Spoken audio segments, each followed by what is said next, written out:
I am 71 years old, and most days begin with the sound of my sewing machine warming up before the kettle boils. Stitching is steadier than breath for me, something constant when people aren't. My name is Eudora Vale, once a pattern cutter at the Evanston Garment Works, now a widow who sells quilts at weekend fairs.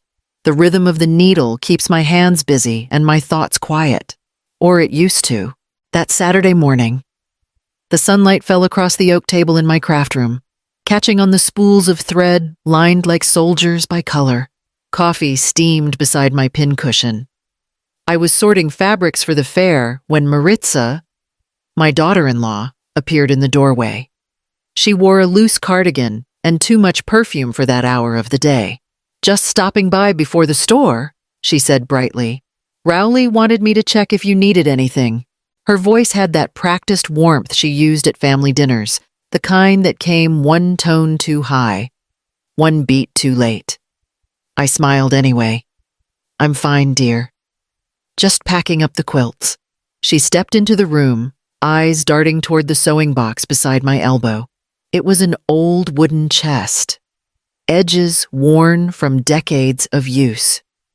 "Still keeping everything in here?" she asked, reaching toward it.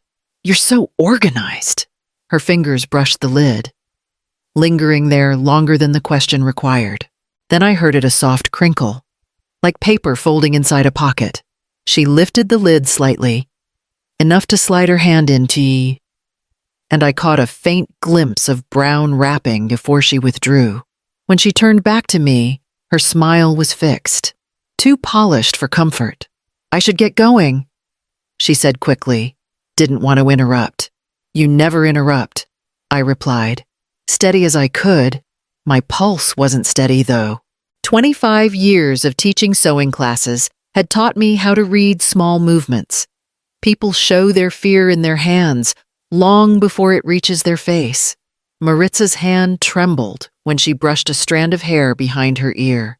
She kissed the air near my cheek and left, her footsteps fading down the hall. The door clicked shut, and silence expanded through the house. Even the kettle stopped whistling. I sat there for a full minute, staring at the box, the one place in this house untouched by anyone else's carelessness. When I finally opened it, the smell of fabric greeted me first, then something sharper. Chemical. Wrong. Beneath folded cloth lay a small parcel wrapped in brown paper. Tight and deliberate, my fingers shook as I unwrapped it. Inside, under the light, glimmered a plastic bag filled with blue pills. For a long moment, I couldn't breathe. My throat felt dry as chalk dust. I looked toward the doorway where she'd stood only minutes ago, and saw it differently now, the tilt of her shoulders. The fake calm. The same Maritza who used to help me carry bolts of fabric had just hidden poison in my sewing box.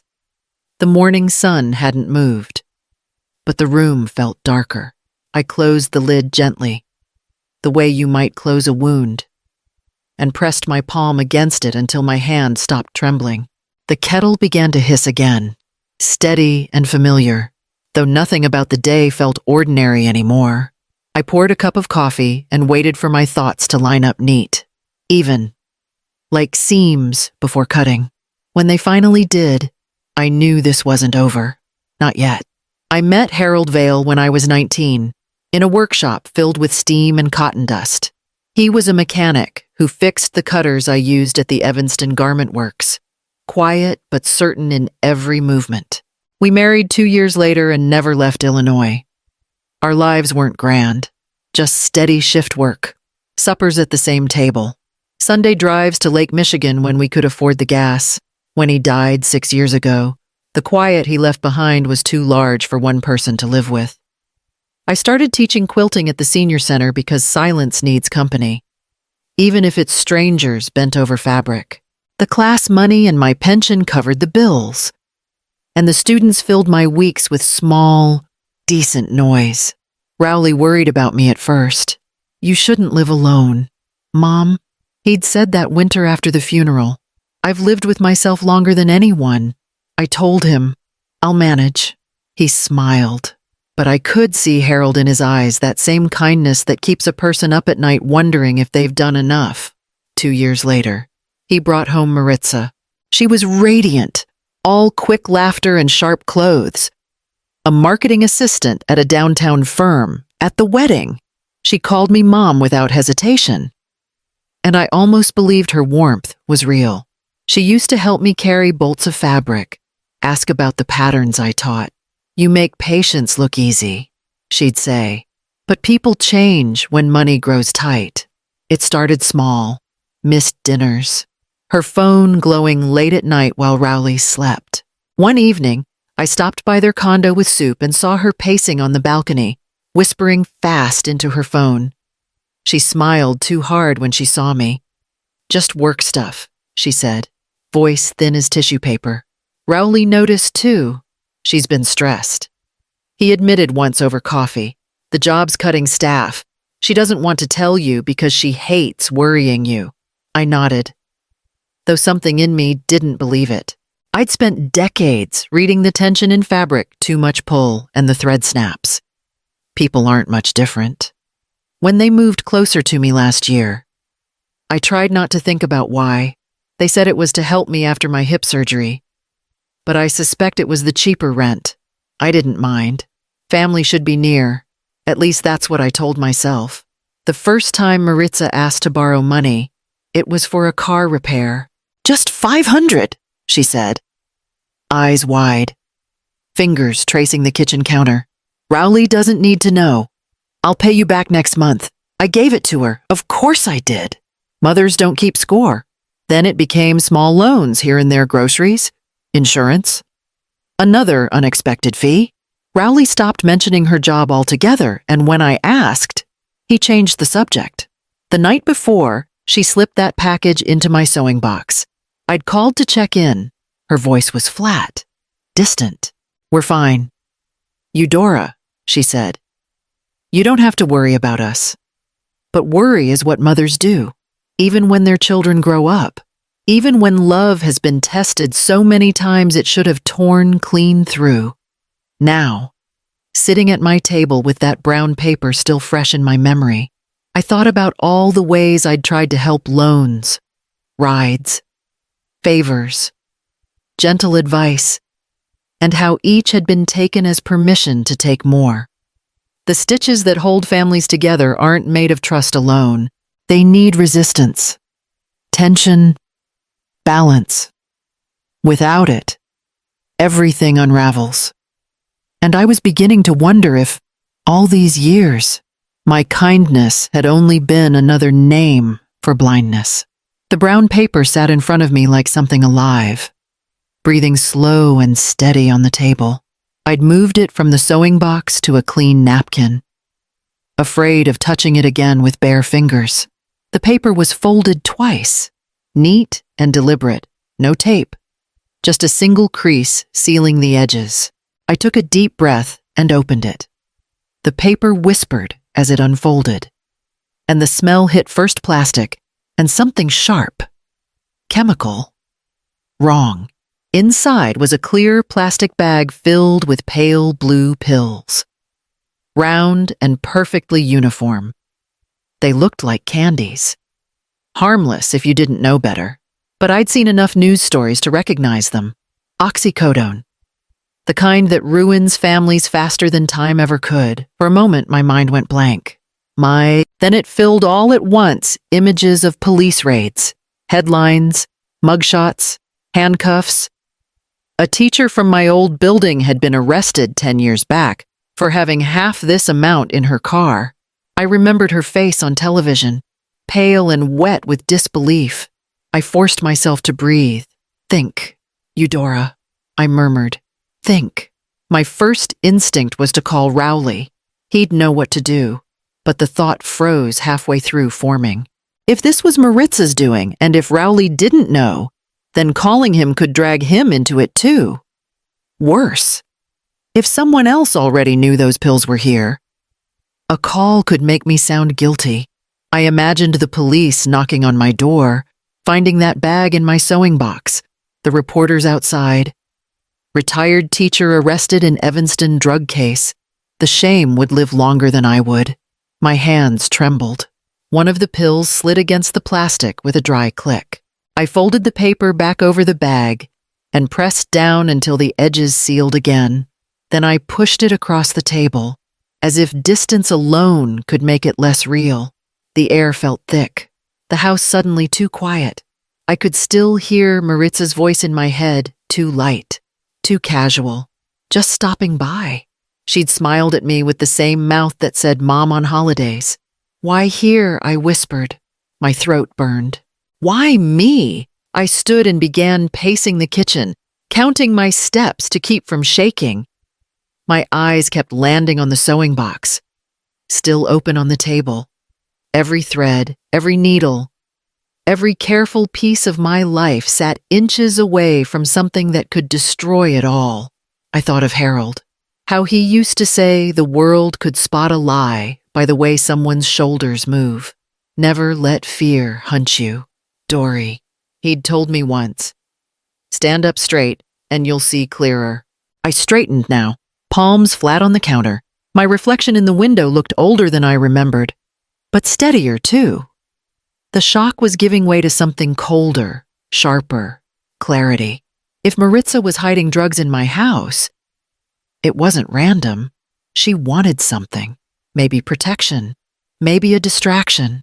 Maybe a way to shift blame when things went wrong. I didn't know which yet, but I knew what those pills could do to her, to Rowley, to me. I grabbed a dish towel, wrapped the package, and slid it into the drawer beneath the sink. Not to hide it, but to keep it where I could see it later, when I wasn't shaking. Then I washed my hands twice, though the smell lingered anyway. Sitting back down, I opened my notebook where I kept sewing orders and wrote one sentence in the margin: Maritza brown paper, blue pills. I underlined it once. It wasn't proof, but it was something. My heartbeat slowed. The fear settling into a low hum under my ribs. I wasn't helpless. Not yet. I touched the folded towel again, feeling the shape of the paper through the fabric. I'm 71, I said quietly, not stupid. And somewhere beneath the trembling, a thought began to form, dangerous, necessary, steady as a line of stitches pulled tight. Was Maritza trying to frame me or to save herself? The house was too still that night. I'd turned off the television, washed the dishes, and tried to lose myself in sorting fabric scraps. But every small sound seemed louder: the hum of the refrigerator, the soft crack of the heating pipes. My nerves hadn't settled since the morning. The brown paper still hid in the drawer beneath the sink, and I couldn't stop feeling it there, like a heartbeat I didn't want to hear. Rowley had called after dinner. Maritza said she might stop by. He told me, she's been tense lately, probably over bills again. I told him not to worry, I'll keep her company, I said. Though what I really meant was, I'll keep my eyes open. It was close to 9 when I heard the front door open upstairs. Soft footsteps crossed the floor above mine, too light to be Rowley's. The air shifted, the quiet kind that means someone is trying to move quietly. Then a voice, low and sharp, filtered through the ceiling. I froze, hand on the edge of my sewing table, hand on. Victor, I told you. I just need more time. Maritza whispered. No. Listen, she won't lend me more. She's tight with money. But I have something else, okay? She has the house. It's in her name. My pulse hammered. I reached for my phone, pressed the voice recorder. I can't. Victor, I can't get 30,000 by tomorrow. I told you that, she said. A pause, then softer. Frightened. You said you'd give me until next week. You promised. Her voice cracked on the last word. For a moment, she sounded like a child. Then she took a breath, hardening again. Fine, I'll fix it. I said I'll fix it. Silence followed except for the creak of floorboards. Then another call started. Tone brisk, businesslike. Mr. Pennant. It's Maritza. Yes, I got the papers. No. She hasn't seen them. The address matches, yes. Evanston. Yes. Her property. I'll bring the signed copy tomorrow. A pause. Of course the signature looks real. She's 71. No one questions that. I gripped the table edge until my knuckles burned. She'd forged my name, my home. The one Harold and I spent 40 years building was part of whatever deal she was tangled in. Upstairs, a drawer slid shut. I heard the jangle of keys, the click of heels toward the stairs. I slipped my phone into my apron pocket and straightened a pile of fabric as if I'd been working. When she appeared in the doorway, Maritza's expression was the mask I already knew pleasant. Rushed, rehearsed. "Oh, Eudora, you're still up," she said. "Couldn't sleep myself."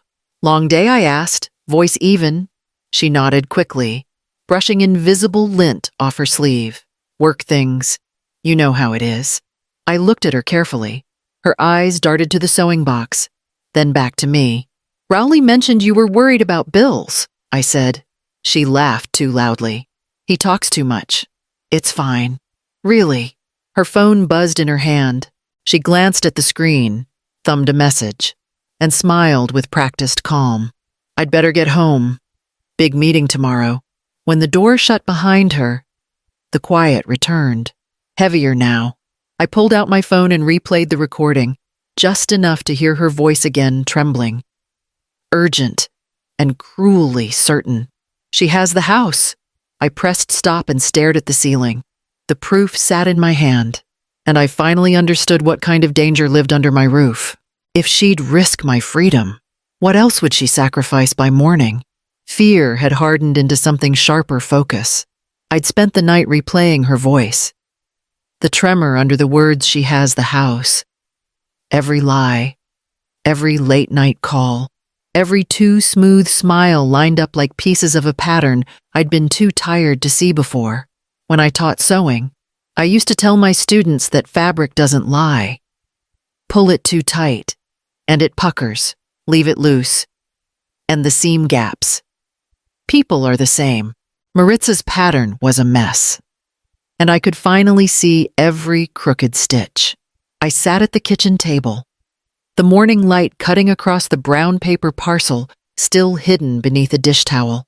My hands trembled as I unwrapped it again, this time with gloves I kept for dyeing cloth. The pills glinted faintly, innocent and deadly all at once. I laid out what I knew like grading an assignment. 1, she planted the drugs in my sewing box. 2, she forged my signature for her lender, that man Pennant. 3, she owed Victor $30,000 by tomorrow. Each line ended in the same conclusion: I was the only one who could take the fall. Harold's voice echoed in my head. "Measure twice before you cut. Dory, once you start, you can't unpick everything." I closed my eyes and measured twice. Then I moved. The gloves stayed on as I folded the paper neatly, sealing the pills back inside. I wiped the sewing box clean with a damp cloth, scrubbing every edge and hinge until the wood shone. Then I took a slow breath, steadying my hands. Through the kitchen window, I could see Maritza's car parked in the drive. Her small gray sedan. She'd left the keys on the hook by the back door. Same as always. I had helped buy that car once, half the down payment after she lost her job, believing I was helping family. Now I picked up those same keys. Cold metal against my palm. The backyard was still damp from last night's rain, air thick with the smell of wet soil. My cane left small dents in the earth as I crossed to the car. I opened the trunk quietly, just enough light spilling from the porch lamp to see inside. Jumper cables. An old gym tote, a blanket. I lifted the tote and slid the wrapped package into the corner beneath it, tucking the brown paper deep into the shadows. For a moment, I just stood there, my breath catching on the edge of a sob. I wasn't proud of what I was doing, but pride had nothing to do with survival. Measure twice. I whispered again, closing the trunk. The latch clicked, final and certain. Back inside. I washed the gloves, dried them, and returned them to the drawer. I wiped the keys with a towel before hanging them back on the hook. Every action was slow, deliberate, as if I were following a pattern I'd drawn long ago.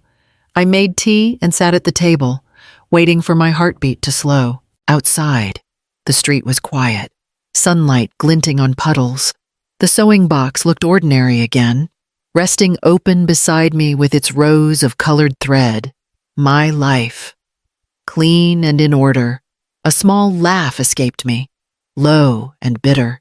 You taught me patience, Harold, I said softly. Now I'm using it. By the time Maritza's car engine started later that afternoon, the panic had drained from my body. I stood at the window and watched her drive away, her hair neat, her face calm. She thought she was carrying out a plan, but the plan wasn't hers anymore. I turned back to the empty sewing box, hands steady for the first time in days. I had measured twice, cut once, and every edge now lay exactly where I wanted it. Would she notice her trap had changed hands? Maritza stopped by the next morning, all perfume and bright chatter. Her smile was too wide, her tone too careful. I'll be back soon, she said, setting her purse on the counter. Just need to drop off some paperwork downtown.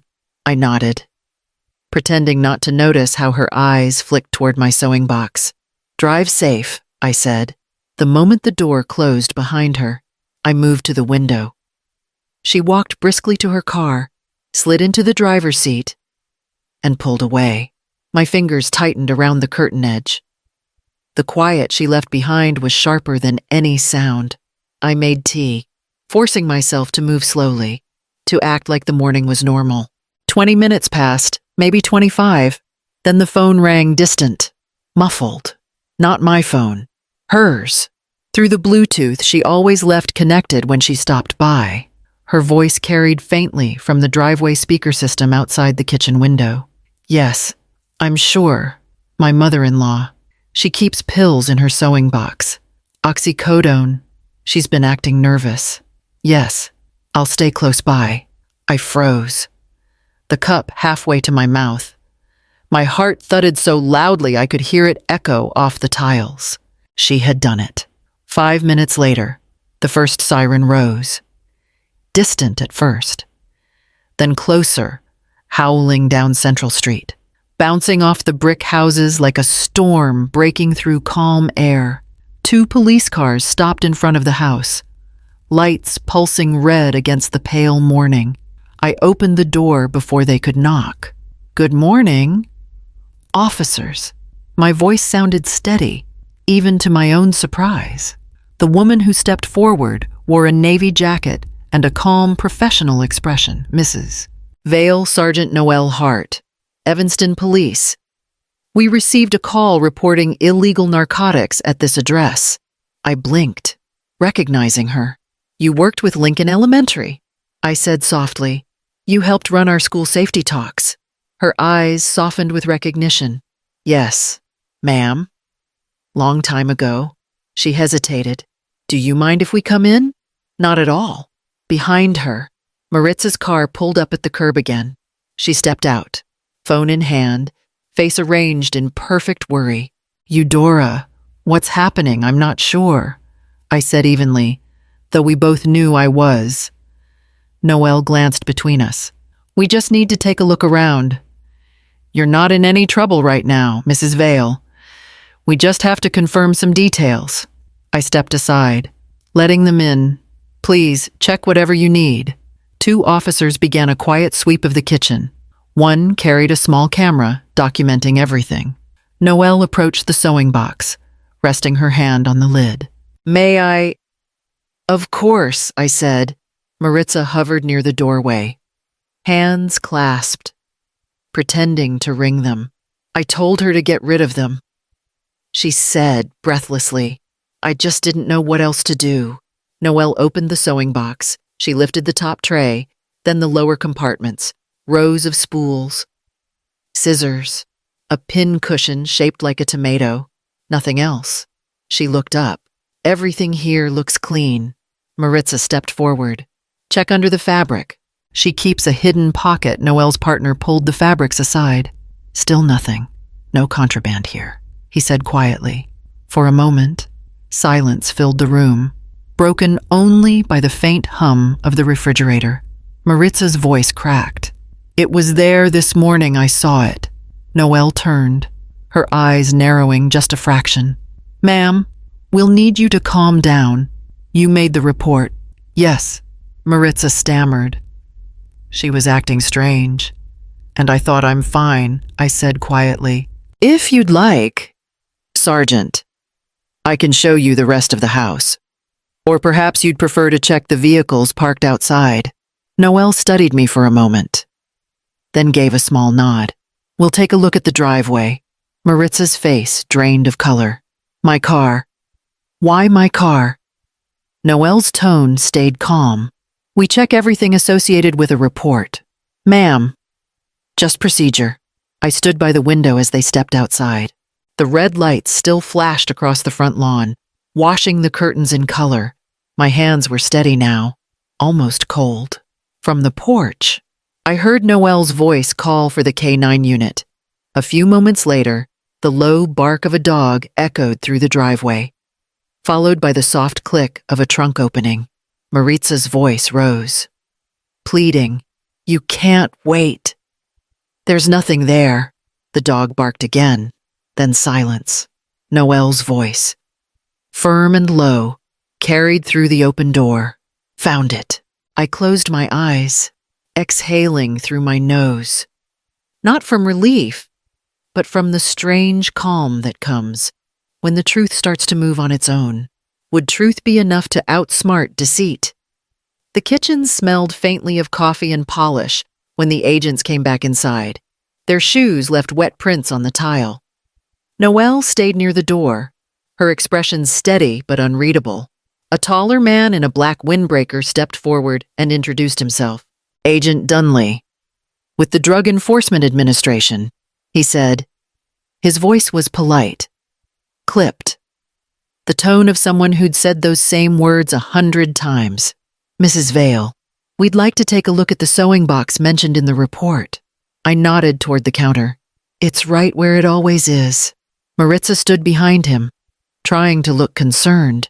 Her arms were crossed, but her fingers tapped against her sleeve. Please, she said quickly, check under the fabrics. She hides things there. Noel turned her head slightly. Let's start with the basics first. Agent Dunley put on gloves and opened the lid. The hinges gave a soft creak. Inside lay my life's order rows of thread sorted by shade. Silver scissors aligned perfectly. A handful of buttons glinting like small coins. He lifted the top tray, careful and methodical. Looks like standard sewing supplies, he murmured. Maritza leaned closer. No, keep going, it's under the fabric scraps. Her voice trembled at the edges, forcing steadiness that wasn't there. He moved a few folded squares of cotton, the kind I used for quilting samples, revealing nothing but needles and pins. Then he reached the bottom, paused, and looked up at Noel. Clean. Noel stepped forward, peering inside. Mrs. Vale, when was the last time you used this box? Yesterday morning, I said evenly. I keep my spools in order. I'm careful that way. Maritza's eyes darted from one face to another. It was there. I swear it was there. She must have moved it. Moved what Noel asked, tone soft, probing. Maritza hesitated. The pills, blue ones, a whole bag. Agent Dunley's gaze lingered on her. You're saying you saw your mother-in-law with narcotics in her possession? Yes, she said quickly. Too quickly. She was acting strange. I thought she might. You filed the report. Yes. Noel crossed her arms. And how did you know the pills were still here this morning? Maritza faltered, searching for words. Because she never goes out. Where else would she keep them? Dunley closed the sewing box, the sound of the latch snapping shut, breaking the silence. Ma'am, he said to Maritza, are you aware that making a false report is a criminal offense? I'm not lying. Her voice cracked. You have to believe me. I watched her carefully, the way her chest rose too fast, the flush creeping up her neck. Every nervous tick gave her away. She had come expecting victory, not a void. Noelle's gaze met mine briefly, then shifted back to Maritza. We're going to finish our search, she said quietly. Stay here. Please. The officers began to check the cabinets, the pantry, even the small trash bin near the door. Nothing but thread, cloth, and flour. Every drawer opened and closed without a sound worth noting. Maritza started pacing. She must have hidden it somewhere else. Maybe the basement. She's clever like that. Noelle tilted her head. Clever, I mean careful. You know. She used to teach kids. She's good at hiding things. I remember, Noelle said softly. She taught half this neighborhood how to sew. Maritza swallowed hard, realizing she'd gone too far. Dunley straightened, removing his gloves. Nothing illegal in the house, he said. No controlled substances found. Maritza's lips parted, no sound coming out. For the first time since she'd arrived, she looked truly lost. Noelle studied her for a long moment. If it wasn't here, she said slowly, then where did it go? The room fell silent except for the faint ticking of the wall clock outside. The patrol lights flashed against the window, red and blue bleeding together across the clean wood floor. Maritza's mouth opened, then closed again. Her fingers fidgeted at her sleeve, tugging at invisible threads. I folded my hands on the table, calm settling into my bones like muscle memory. If not here, where did the danger go? The air outside was cold enough to sting. I followed the officers onto the porch, standing just beyond the steps, while the blue lights flashed over the driveway. Maritza hovered near her car, one hand on her phone, pretending calm. Noelle gestured toward a uniformed officer with a K9. We'll run a quick sweep, she said. Standard procedure.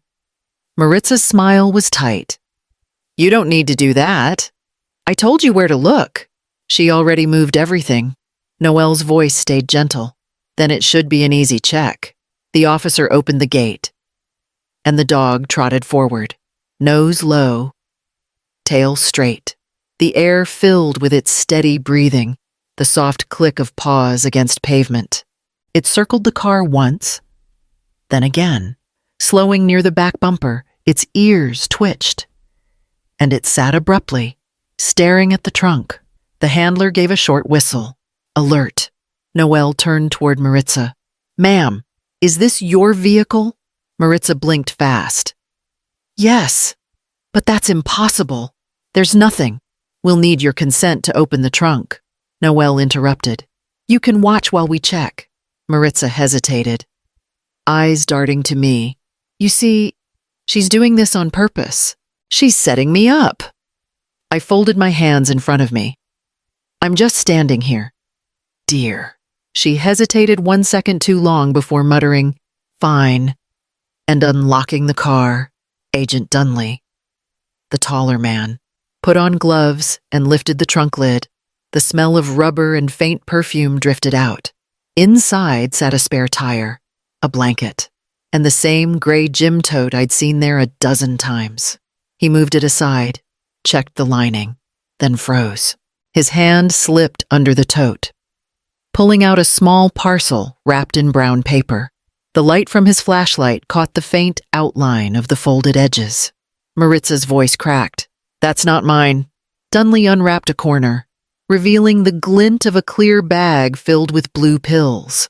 He rewrapped it neatly. Expression unreadable. We'll need to secure this.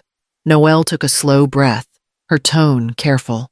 Ma'am, is there any reason your vehicle contains a package matching the description from your report? Maritza's control broke. She planted that. She must have snuck it in here. You saw how calm she was inside.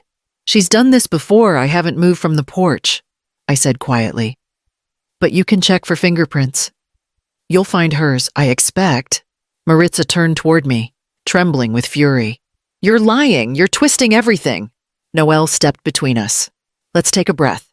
Mrs. Vale, please wait by the steps. I obeyed, lowering myself onto the porch rail. My knees ached, but my mind felt steady. I'd been through 30 years of classrooms and a lifetime of holding tempers together. Hysteria never won an argument. Agent Dunley sealed the evidence in a plastic envelope and handed it to another officer. We'll process this immediately, he said. Maritza followed every movement with wild eyes. You don't understand. That's not mine. Someone must have broken into my car. Do you often keep it unlocked? Noelle asked. Maritza's voice faltered. Sometimes. We live in a good neighborhood. Good neighborhoods have locks for a reason. Maritza swallowed hard. I just wanted to help. She's not the person you think. Noelle studied her a long moment, then said, You were right about one thing. There were drugs connected to this address. You just misjudged where they were. The words hit the air like cold rain. Maritza backed away, shaking her head. You're making a mistake. Dunley's tone was level. Procedural. Ma'am, you're under arrest for possession of a controlled substance and filing a false report. You have the right to remain silent. The rest of it faded behind the sound of metal cuffs closing. Maritza's breath came in shallow bursts. Rowley will hate you for this. She hissed toward me. I met her eyes. He'll hate what you did, not who caught it. Noelle guided her toward the patrol car, voice firm but not unkind. The siren lights flashed across the houses, reflecting in the puddles like fragments of glass. I stood on the porch, fingers wrapped around the railing. My body trembled now that the adrenaline had nowhere to go. The trunk hung open, the brown paper gone, but the echo of its weight still lingered in the air between us. What happens when lies meet daylight? The next afternoon, I was asked to come down to the station. The fluorescent light hummed above us, steady and harsh. On the table sat a stack of papers and a small manila folder stamped Evidence. Detective Harper introduced himself with a tired smile. Mrs. Vale, thank you for coming in. We just need to go over a few documents recovered from your daughter-in-law's apartment. I nodded. I'll answer what I can. He slid the first paper toward me. Do you recognize this? It was a loan agreement, $50,000 secured against my property on Oak Avenue. My name was at the bottom, curling neat as a signature should, only it wasn't mine. I stared at it, my throat tightening. That's not my handwriting. Harper's voice softened. The notary stamp was fabricated. The lender she used is already under investigation for predatory loans. A man named Pennant. She forged your name to qualify. I pressed my palm flat against the table, forcing my hand not to shake. So the house was never legally hers to use. He shook his head. No, but it would have been if the loan had processed another day or two. The door opened, and Rowley stepped inside. His eyes were red, face drawn. Mom, he said quietly. They told me to come. Harper nodded and left us alone. Rowley sank into the chair beside me. She called me this morning, he said, from holding. She said you knew, that you told her to use your name, that you were helping her fix some tax thing. I felt the words cut deeper than any paper edge. Rowley. I would never, I know. His voice cracked. But she sounded so sure. She kept saying you'd back her up. I reached for his hand. Look at me. You've known my handwriting since you were 5 years old. Does that look like mine? He studied the page, eyes blurring. No, it doesn't. I exhaled slowly. She's scared. She's saying whatever she thinks will keep her out of trouble. He covered his face. I don't even know who I married. I wanted to tell him he wasn't blind, just hopeful. But the truth would only sound cruel. So I said the only thing I could. You loved her. That's not a crime. He let out a weak laugh that turned into a sob. She said she was doing it for us, that the money would clear everything. She wasn't doing it for anyone but herself. I said quietly. We sat in silence until Harper returned with another file. One more thing, he said. We found records of multiple withdrawals credit cards, casino cash outs, 20,000 over the last 4 months. It lines up with the loans. Rowley looked sick. She emptied our account. I reached over and steadied his wrist before he could stand. Sit. Rowley. Let them finish their work. We can't help her by pretending this didn't happen. He sank back down, shoulders hunched. The detective gave a small nod and gathered the papers. We'll keep you updated as this moves forward. For now, you're cleared of any involvement. Thank you, I said, though the words felt hollow. Rowley turned toward me, his voice low and broken. Mom, how do you keep breathing after something like this? I looked at him, at the boy I had raised, the man still trying to make sense of what love had done to him. My own heart felt worn thin, but steady. How do you protect someone, I murmured, who won't face the truth? The call came 2 days later. Sergeant Noelle Hart asked if I could stop by the precinct. Her voice was calm, but I heard something heavier beneath its finality. When I arrived, she led me into a small office lined with gray filing cabinets. A recorder sat on the desk, already cued. We pulled several audio files from Maritza's phone. She said, "You have the right to hear them if you'd like." I nodded. I should. She pressed play. Static cracked first. Then Maritza's voice came through hurried, nervous. "Victor, it's handled. The shipment's safe. By the time they search her house, she'll be the one in trouble." "Not me," a man's voice answered, deep and impatient. "You better hope so. I don't wait past Friday. You said she's old. Easy target." Maritza's breath caught. "She's harmless. Always cleaning. Always trusting. No one will believe she even knows what the pills are."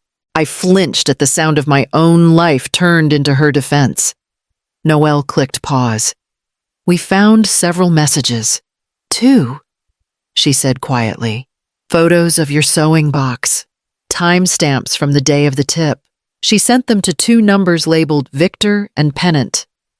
It's enough to prove intent." The room tilted slightly, though I didn't move. She was documenting it. I murmured, "Like homework." Noelle's expression softened. "You saved yourself by noticing. Mrs. Vale. Most people your age wouldn't have caught it." I smiled faintly. "Age teaches you to listen to silence more than words." She closed the file folder and rested her hands on it. "The state's attorney will likely offer her a plea deal, false report, possession, forgery. With cooperation, she could serve under 3 years.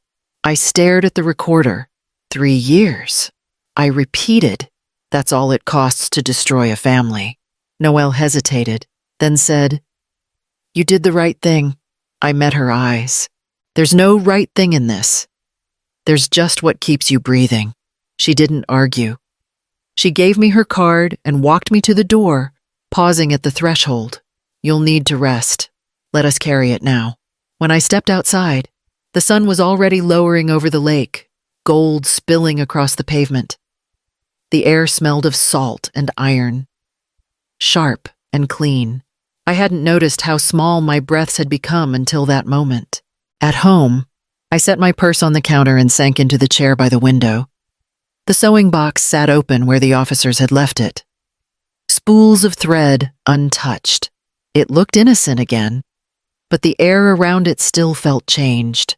I reached inside and touched the smooth metal scissors, cool under my fingertips.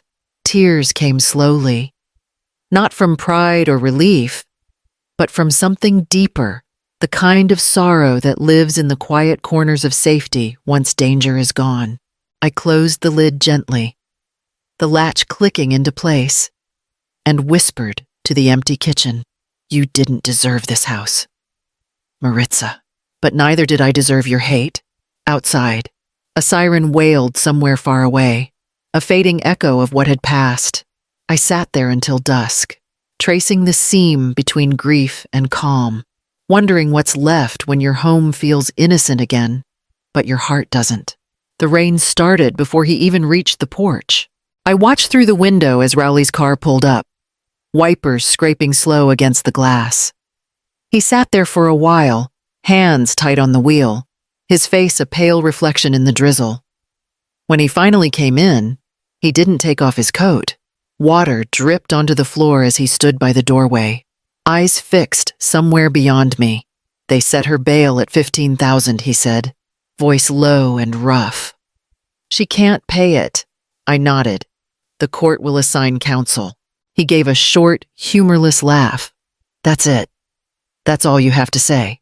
I folded the towel I'd been holding, slow and deliberate. What do you want me to say?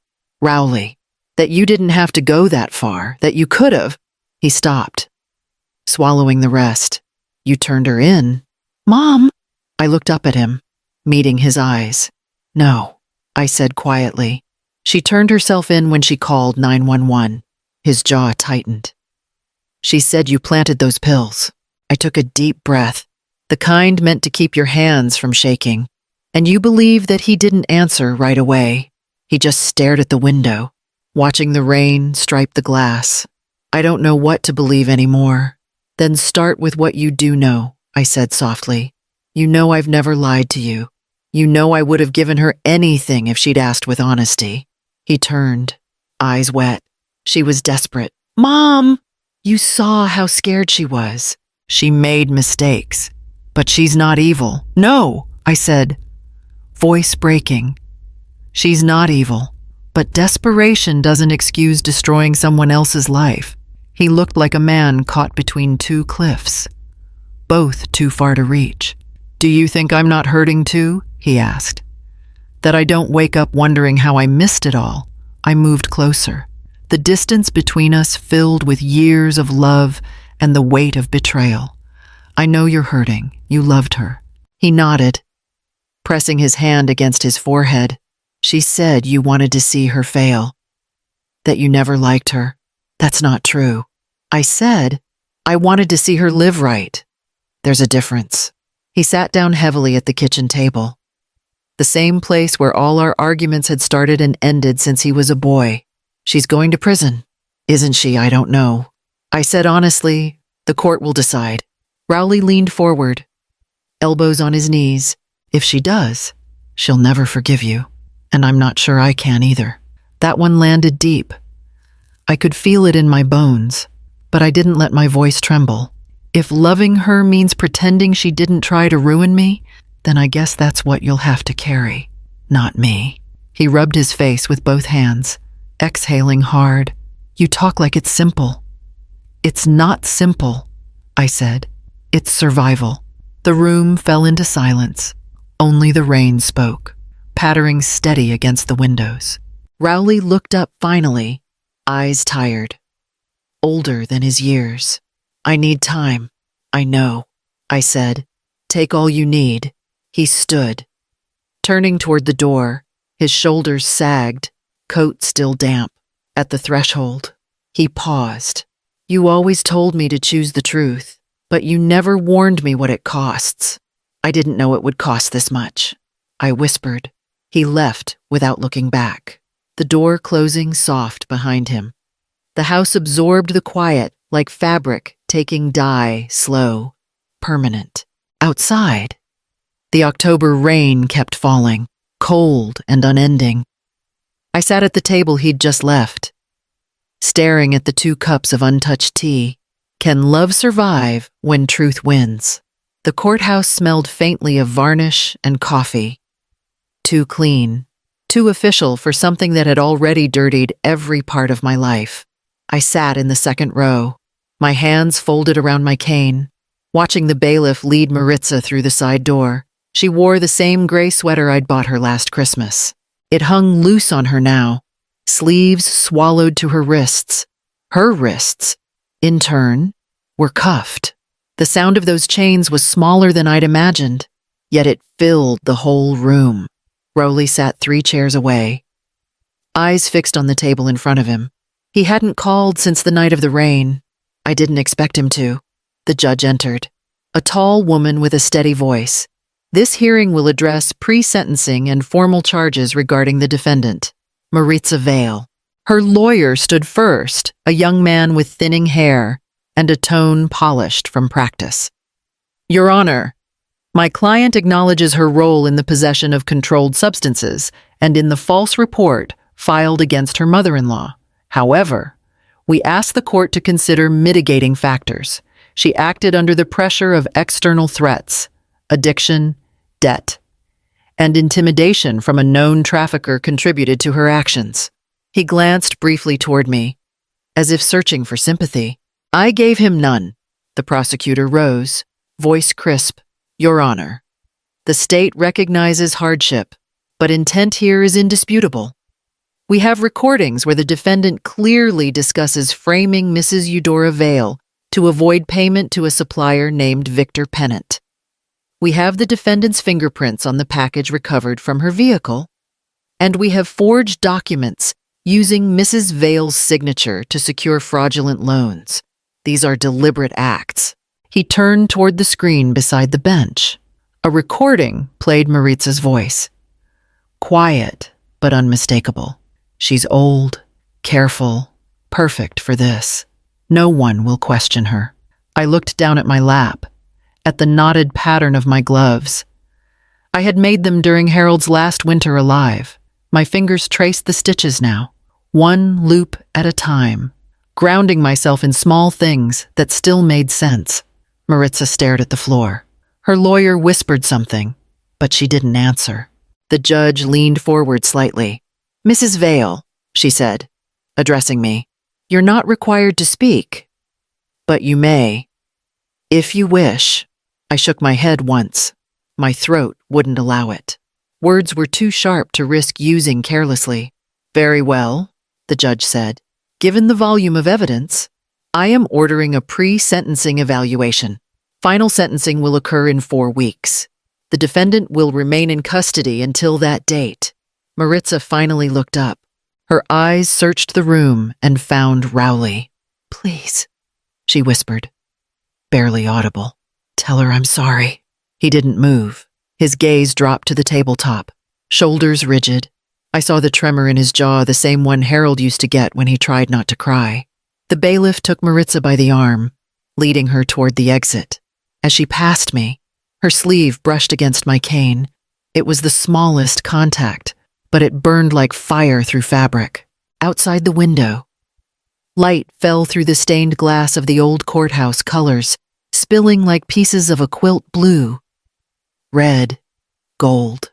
I stared at them, letting them blur. They reminded me of all the patterns I'd sewn across a lifetime, small squares, pieced together from frayed ends, trying to make something whole out of what was broken. Rowley stood slowly, nodded once toward me, then walked out without a word. The door closed behind him, leaving only the echo of his steps. I gripped my cane harder, forcing my breath steady. Justice had begun its work. But it felt like standing inside a room where the air was too thin to breathe. The clerk called the next case. Life, relentless as ever, moved on around me. Is forgiveness a duty or a wound reopened? The house had always creaked at night. But since the trial began, the sound felt different, less like settling wood, more like sighs. Every corner held a conversation, a ghost of laughter, a lie. I had spent 40 years inside those walls, and they'd learned too much about me. My attorney, Mr. Klein, met me at the dining table the following Monday. He was a patient man, the kind who spoke as if every sentence was a balance he had to keep level. You're sure about this? He asked, sliding the folder toward me. Selling isn't required. You've cleared your name. The property's safe. I looked out the window. The front yard was quiet, the maple tree bare except for one stubborn leaf clinging to the branch. Safe isn't the same as peaceful, I said. He studied me for a moment, then nodded. You've had that house longer than I've had a license to practice. I smiled faintly. A house can hold love or rot. Mine's seen both. Mr. Klein opened the folder. The market's good right now. You'll have offers within a week, maybe sooner. There's a small condo development near Lake Michigan, 2-bedroom units. First floor access. I think you'd like it. I don't need 2 bedrooms, I said. Just enough space for my sewing table and a kettle. He adjusted his glasses. You've earned comfort. Comfort isn't in square feet, I replied. It's in silence you can trust. He didn't argue. He just handed me the pen. My hand shook as I signed. Not from doubt, but from memory. The ink sank into the page, marking the end of something Harold and I had built, one nail, one paycheck, one argument at a time. When it was done, I laid the pen down carefully. Will the buyers want to keep the furniture? Most likely not, he said. But I can arrange donations. Good. Let someone else start their stories here. We sat in a quiet pause. Mr. Klein finally said, You know, most people would stay put hold onto the victory. This wasn't a victory, I said softly. It was survival. He looked at me with a mix of respect and sadness, then closed the folder. I'll finalize everything this week. After he left, I walked through each room. The kitchen still smelled faintly of cinnamon and coffee. The dining chairs lined up neatly, waiting for people who would never sit there again.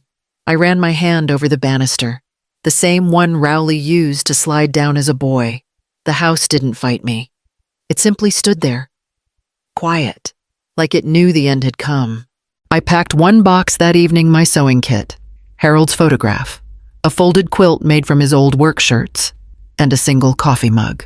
The rest could stay. Later, I called Rowley. He answered after the second ring. Mom, he said carefully, I'm selling the house. I told him. I thought you should hear it from me. He was silent for a long time, then quietly. Do you need help moving? No, I said. I think this part I need to do alone. He exhaled. Where will you go? Near the lake, I said. Someplace small, clean air, new light. I'll visit, he promised. Whenever you're ready, I said. No rush. We said goodbye. His voice sounded older than I remembered, gentler too. That night I sat on the porch, one last time. The air cool and dry. I could almost hear Harold humming from the garden, Rowley laughing somewhere inside. I closed my eyes, letting the memories move through me without taking root. When I stood to go in, I turned off the porch light and whispered, Thank you. The house didn't answer. It didn't need to. Its silence was permission. Can peace exist where memories once shouted? The new apartment was smaller, but it breathed easier. The first morning I woke there, sunlight fell across the little table by the window, turning my cup of tea gold. No ghosts lived in this space yet, just the sound of the radiator humming and the faint scent of lemon polish. I set my sewing box on the counter, its hinges clean again, its compartments empty except for thread and fabric. It looked like itself for the first time in months. That afternoon, I walked 3 blocks to the community center, the same one where I used to teach quilting before everything went wrong. The Evanston Senior Craft Circle met there every Wednesday, and I'd promised myself I'd go back not as a teacher this time, just as someone who still believed in the calm rhythm of needle and cloth. When I walked in, familiar faces turned toward me. Mrs. Danziger was still there, knitting a scarf that could have wrapped around the whole building. Eudora, she exclaimed. We thought you'd moved away for good. I almost did, I said, smiling faintly. But fabric has a way of pulling me back. Someone made room for me at the table. Threads and laughter filled the air. The chatter was light, kind, ordinary, and ordinary felt like a miracle. During the break, one of the new members, a man named Lewis, offered me a muffin wrapped in a napkin. Blueberry. He said, My granddaughter insists they're lucky. I took it carefully. Luck's a good thing to bring to a sewing circle. He grinned. Or to life. The smell of sugar and coffee mixed with the sound of scissors and chatter. For a few moments, it was easy to forget everything that had come before the sirens. The courtroom, the empty chairs. My hands found their rhythm again, guiding the needle in slow, perfect stitches. When the meeting ended, Mrs. Danziger touched my arm. "We missed your steady hands," she said softly. "You always made the hard parts look easy." "Nothing about life's easy," I replied. "You just learn where to knot the thread so it doesn't unravel." She squeezed my hand, and we packed our things in companionable silence. Back at the apartment, I unpacked the last box books, Harold's photograph, the small lamp I'd ordered from a catalog, brass, polished, simple. I placed it on the narrow porch outside my window, just above a pot of basil. When I switched it on, the light pooled gently across the railing. The engraving on the base read, "Built by boundaries, kept by respect." The phrase had started as something I told myself to stay calm during the worst nights.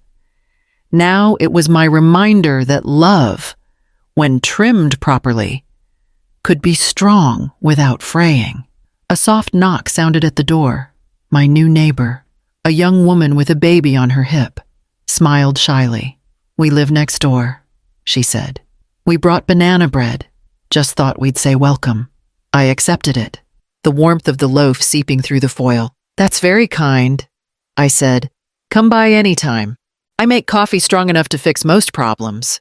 She laughed. "That's exactly what I need." After they left, I sat by the window with a slice of bread and another cup of tea. The brass lamp glowed through the dusk, steady and warm, like something certain in a world that no longer frightened me. The quiet wasn't empty anymore. It was earned. I threaded my needle again, fabric smooth beneath my fingers, and whispered to the still air, "We're starting over.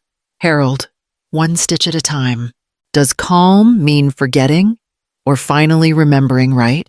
The letter came on a Wednesday, thin and wrinkled, the kind of paper that carries fingerprints of fear. The return address said Cook County Department of Corrections. My hands hesitated before breaking the seal. Inside was a single page, lined in faint blue, the handwriting uneven but familiar. "Eudora." They said I could write one letter a month. "I don't know if you'll read this or throw it away.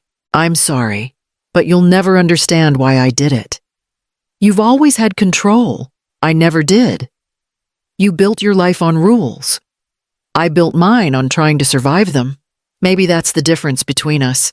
They said I'll probably serve 2 years. I'm scared. I keep dreaming that I'm back in your kitchen, that you're making coffee and ignoring me like nothing happened. Sometimes I hate you for being calm when I'm not. Sometimes I wish I'd never met you, because then I wouldn't know what real disappointment feels like. Tell Rowley I love him. He won't answer my letters. I can't blame him. I'll sign the divorce papers when they come. I don't have a choice now. Maybe that's what I needed all along, a wall to stop me before I fell completely. You were that wall. Eudora, I hit you hard, and I'm sorry. Don't visit me. It would just make it worse. Maybe one day, when I'm out, I'll send another letter, but not to ask for anything, just to say thank you for not hating me as much as I deserve. Maritza. The paper trembled slightly in my hands, or maybe it was just me. I read it once, from start to finish, not skipping a word, not letting myself search for softness where there was none. There were no tears, only the faint sting of remembering the sound of her laugh.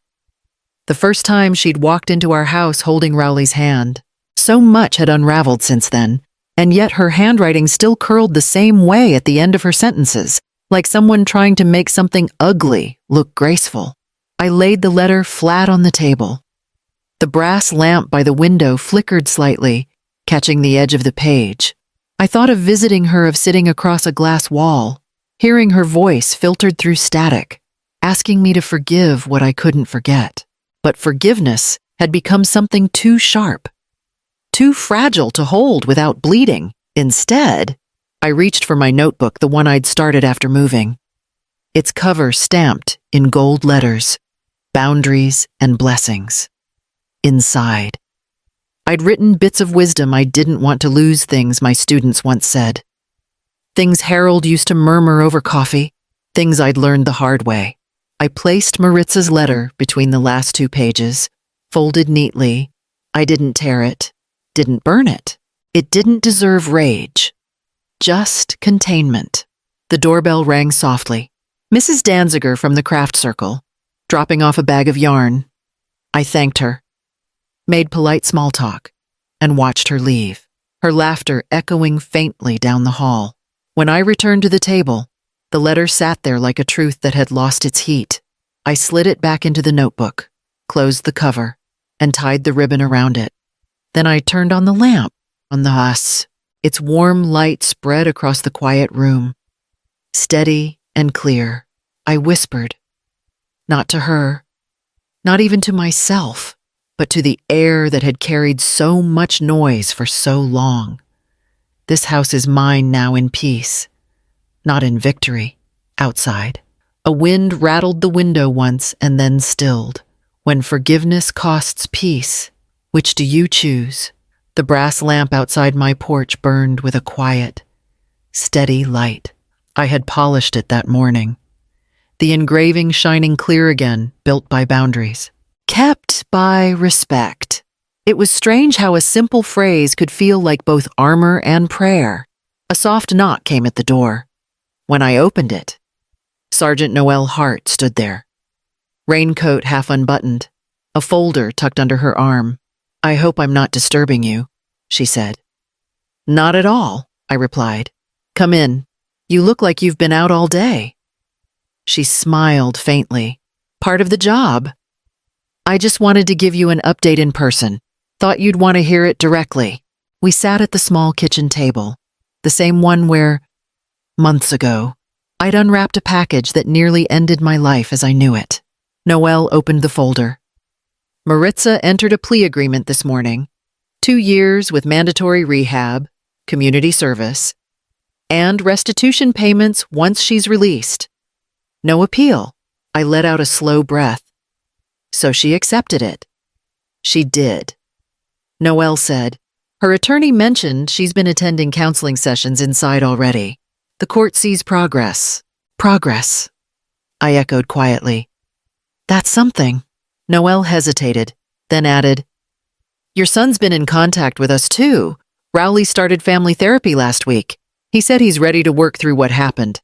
That name Rowley still carried both ache and warmth. I folded my hands on the table. I'm glad. He's always been good at fixing what's broken. Once he admits it's cracked. He asked me to tell you he's proud of how you handled things, she said gently. I felt something shift in my chest. Not quite pain. Not quite relief. Pride's a fragile gift, I said, but I'll take it. Noelle smiled faintly, glancing at the lamp through the window. You know, my mother had one like that growing up. She used to say if the light stayed on, everything would be all right inside the house. Maybe she was right. I said, or maybe the light just reminds us to check what we've ignored. We shared a quiet moment. Then she stood, closing the folder. You've come through a lot, Mrs. Vale. Most people would have broken somewhere along the line. I did, I said softly, but then I sewed myself back together.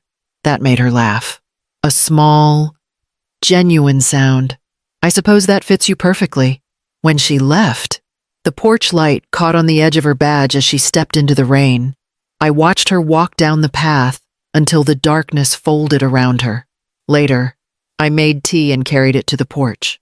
The air smelled of wet pavement and lilacs from a neighbor's garden. The lamp glowed golden against the night, warm but not harsh, like something that understood limits.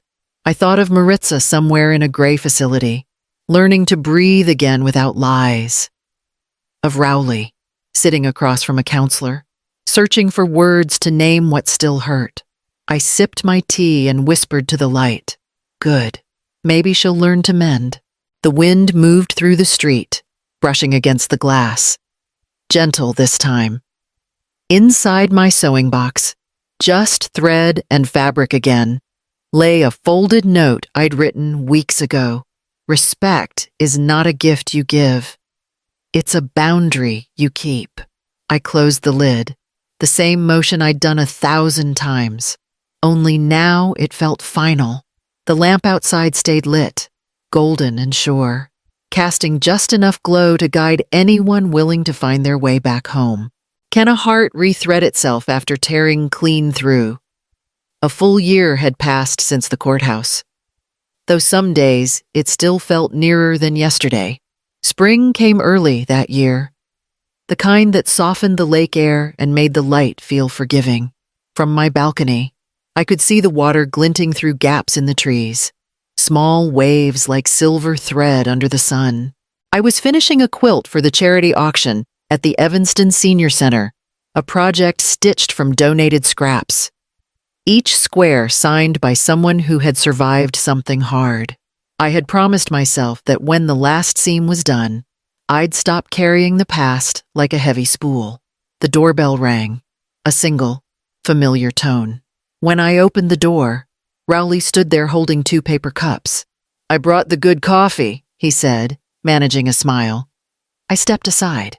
"Then you're welcome to stay as long as it lasts." He looked older somehow. Or maybe just quieter. We sat at the small table by the window, the one that caught morning light. For a moment, neither of us spoke. The silence wasn't sharp anymore, it was mended, like fabric that had been torn but not discarded. "I saw Maritza last week," he said finally, "at the rehab center. She looked better, thinner, but steady. She wanted me to tell you thank you for not visiting." I raised an eyebrow. "That's an odd kind of gratitude." She said it made her face what she'd done instead of pretending things could go back to normal. I nodded, tracing the edge of the quilt in my lap. Normal was never the goal. Honest is enough. He sipped his coffee, then looked around the apartment. "You made this place feel like home." "It took time," I said. "The first few months. I woke up thinking I was still in the old house. Then one morning, I didn't." He smiled faintly. "I'm glad you kept sewing. I had to." Stopping would have meant letting the story end there. He reached into a small bag and pulled out folded fabric, pale blue with faint white stitching. "I thought you might use this for your quilt. It's from one of Dad's old shirts. I found it in a box I'd forgotten to unpack." The sight of it hit me like a soft ache. "You kept it all these years, I couldn't throw it away," he said. "But maybe it belongs here now." I took the fabric, pressing it to my palm. It does. We worked together for a while, him threading needles, me guiding the cloth through gentle lines. The air filled with small, familiar sounds, the pull of thread, the soft tap of scissors, the quiet between us that no longer hurt. After a long while, Rowley said, "I start teaching again next week. Evening classes at the community college." I think Dad would have liked that. He would have been proud, I said. He looked at me carefully. "And you, I already am," I said. "You're finding your way without losing who you are." That's harder than it looks. When the last square was sewn, I pulled the final thread through and tied it off. Then I took the fine-tip pen from my sewing kit and signed the bottom corner, "Veil mended by hand." Rowley leaned over to read it. "Perfect," he murmured. "It suits you." We carried the quilt to the balcony so the sunlight could touch it. The fabric shimmered. All those mismatched pieces joined into something whole. The brass porch lamp reflected faintly in the glass door, its engraving still clear. Built by boundaries. Kept by respect. Rowley stood beside me, quiet, watching the water. "Do you ever miss her?" he asked. "Every version of her that was kind." I said, "The rest, no." He nodded. "I think I understand that now." The wind off the lake was gentle, carrying the smell of lilacs from the park below. I rested a hand on his shoulder. "We can't choose how people love us, Rowley, but we can choose how we love them back." He looked at me, eyes softer than they'd been in months. "And how's that?" "With mercy," I said, but never without truth. The light shifted across the quilt, and I knew it was finished, not just the fabric, but the year. What do we owe to love mercy or truth?